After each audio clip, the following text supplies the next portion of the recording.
Hello, this is Leonardo, aka DJ Show Pop, and before I start talking about the VAP singles, I wanted to give a little primer of the history of them and when the label started. I want to discuss some of the different label variants, the colors, and other sub numbers as well for the label. So the first thing, if you don't know, VAP stands for Video Audio Project, so that's the VAP of the label name. It's located in Chiyoda-ku, Tokyo. They're still in business. They started in 1981, and they were partially owned by NTV, Nippon Television Network Corporation. And that's something you'll see, especially later on, that you'll see a lot of promotions, a lot of commercials and stuff that are marked NTV. So there was a big crossover between VAP and NTV because NTV was kind of the co-owner or the full owner of VAP Records, and they weren't just a record label. They were also a Laserdisc, VHS, Blu-rays, and later Blu-rays and DVDs. So they did a lot of anime, a lot of rock concerts. So you can get a lot of like 60s bands or 70s bands like Cream or something. If they had a Laserdisc issue in Japan, it would be released through VAP Records, or VAP, just VAP in general. So that's the video portion of the name. And of course, audio, of course, is the vinyl side of it, which is the record label of it. Not only did they do Japanese music, but they actually did a lot of, believe it or not, a lot of UK punk and new wave records. So you got The Cure on the label, you get Daniel Dax, you get the Sex Pistols, Toy Dolls, multiple other stuff. And I always find it interesting that it was like kind of like these, like almost, I don't want to say The Cure's underground, but definitely like the Toy Dolls that are kind of just real punk kind of. That was going on in England at the time. So they had somebody on the label who really knew what was going on in the UK. And while other labels were releasing like major bands, they were kind of doing a lot of more underground punk, you would say. But, you know, that's just real expensive because you have a market in England, United States that want to get these really rare Japan releases of, let's say, The Cure or bands along those lines. I really don't collect them. I would love to have them, but they're really expensive because of that. So they are still in business. They are still a very active label. If you looked up VAP on Yahoo Auctions, you'll get modern stuff coming out that they do. But their start was in 1981. So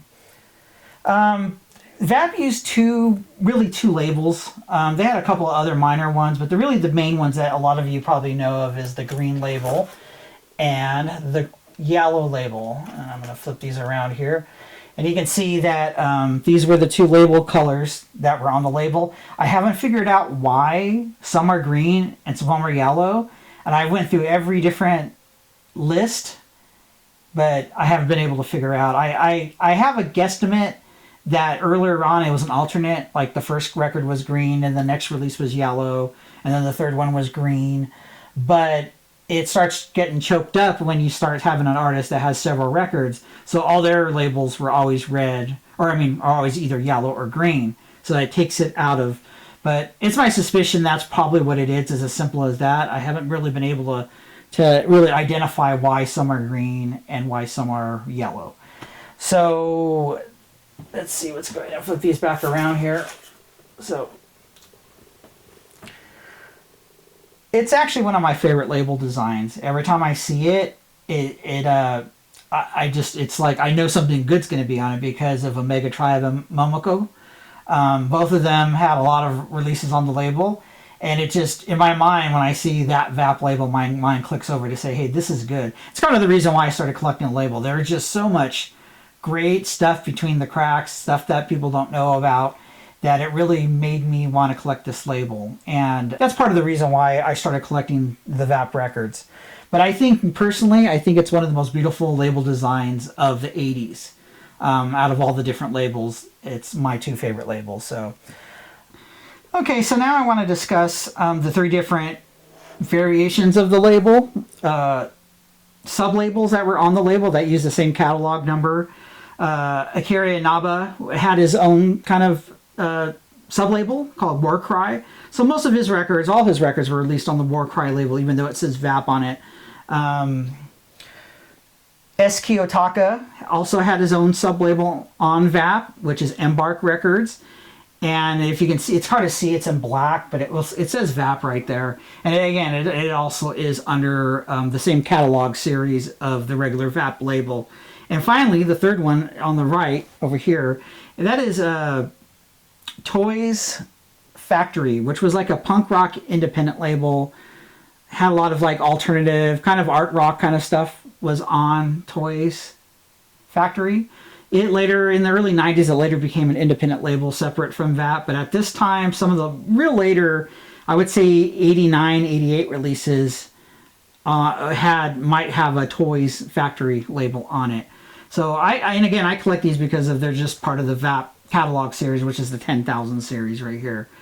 So why do I like this label? Why do I like VAP? Why did I start collecting this label? Well, it's a very consistent label of great music, especially after 1982-83. It got to a point, especially when you get into the 10,200s and the 10,300s, that every record is just fantastic. Doesn't matter, even if it's not city pop or rock or pop rock, even the Inca records, everything had such a high quality of just the packaging of the labels, of the way that the sleeves looked, the music itself. I mean, really, there is hardly not a bad record. And if you don't like one song, you're definitely going to like the B-side. I collect record labels, and I think you guys kind of get that from my unboxing videos that I do. In the 10,000 series, I'm going to go more into this detail. There's about 300 and let's say 45 is really where it's consistent, where it stops being consistent. And this is probably the biggest label that I've ever tried to collect. Usually it's under 100. Usually it's like 60 records or 50 records. But this one's actually like 345 records plus the PR series, and we can go into that as well, which is another 63 records. So it's a lot of records. But I like the music enough. There's so many great records that when I started digging into it, I just thought it was like the greatest label from Japan at this time. So this is why I started collecting it. It has a great, and then those of you into city pop, it has a great city pop sound. And not only did you have two really big artists like Momoko, and you had Omega Tribe, but you had a lot of great like sub records, little deep cuts, a lot of one-off records that are just fantastic, and they're buried right in the label. And if I didn't collect the label and discover them, I probably would have not have known them, because it's stuff that's not really broadcast, not really talked about online. They're just kind of lost singles, and so that's why I'm a big fan of it. If you're into that city pop sound, this was the label that I consider really a really good early to mid 80s city pop label.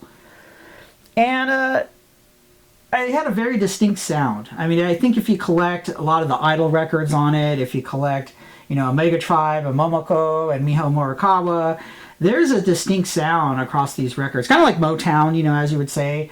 Motown had a very, very distinct sound for their records. When you heard a Motown records, or if you heard a Sun record, because it had a lot of the same musicians, a lot of same songwriters that go across the label. And especially with VAP, you had Tetsuji Hayashi, and you also had Koichi Fujita.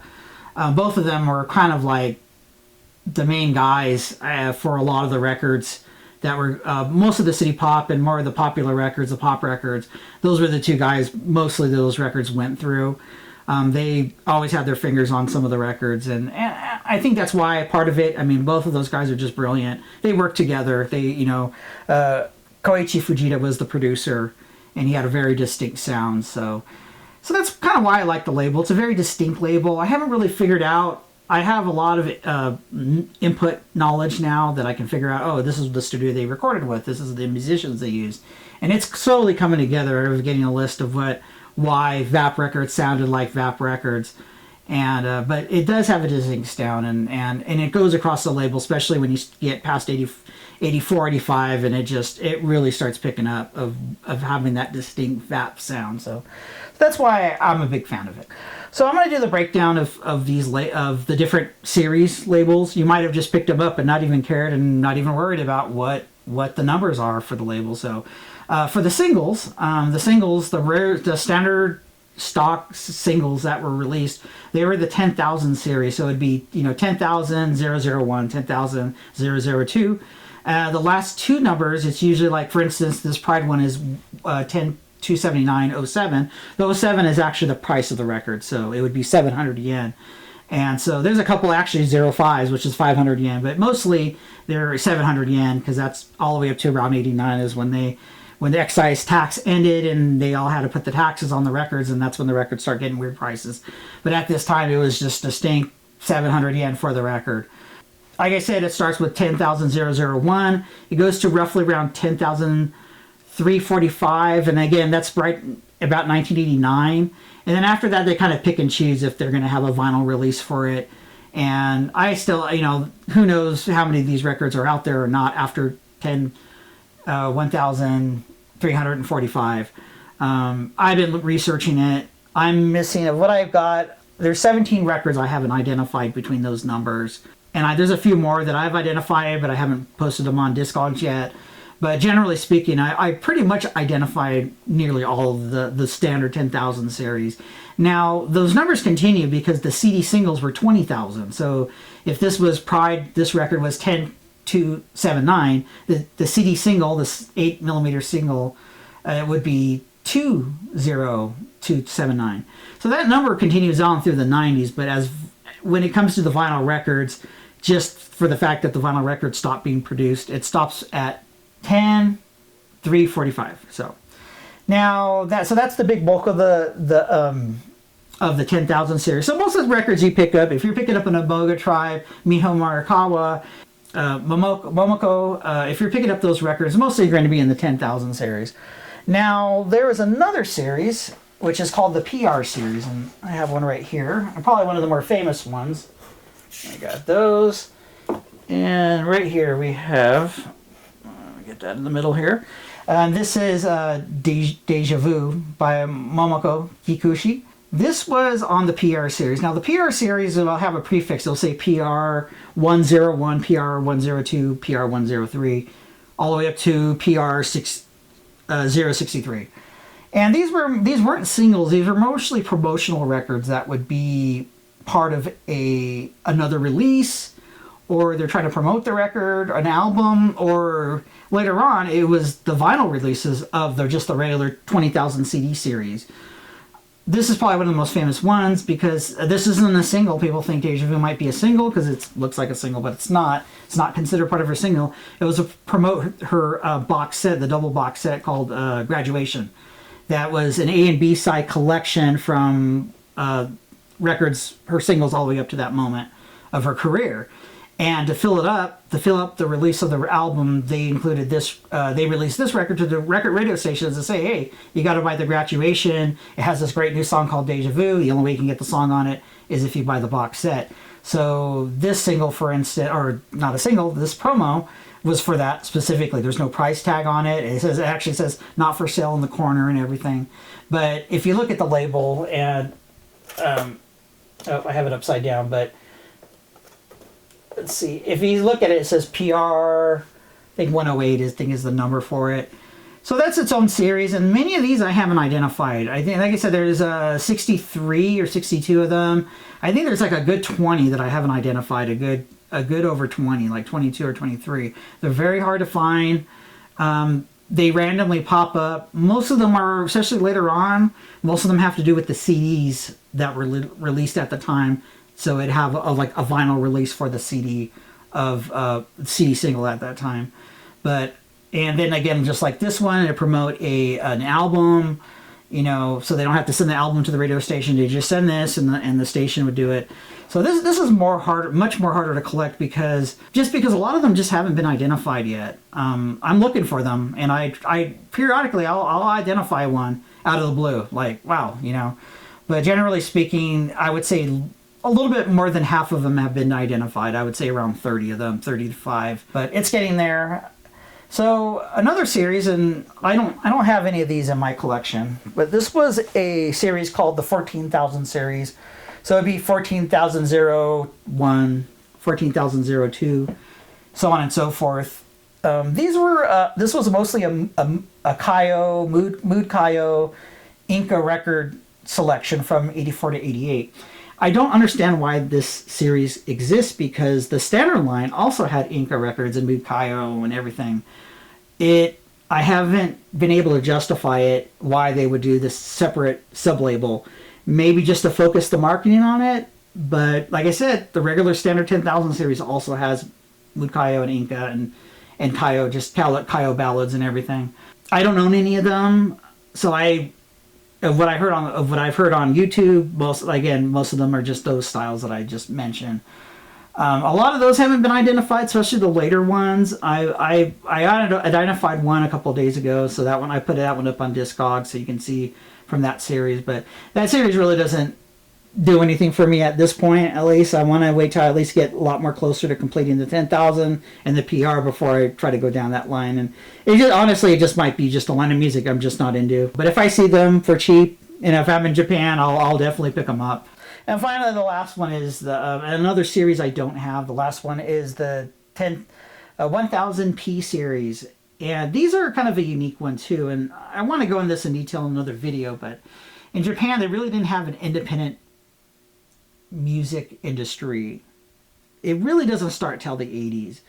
But if you wanted to have a record, let's say you want to put out a record, you can't just go to the pressing plant and say, hey, can you make my record? It just really didn't exist. If you wanted to have a record released, you would actually have to approach a record label like VAP, Sony.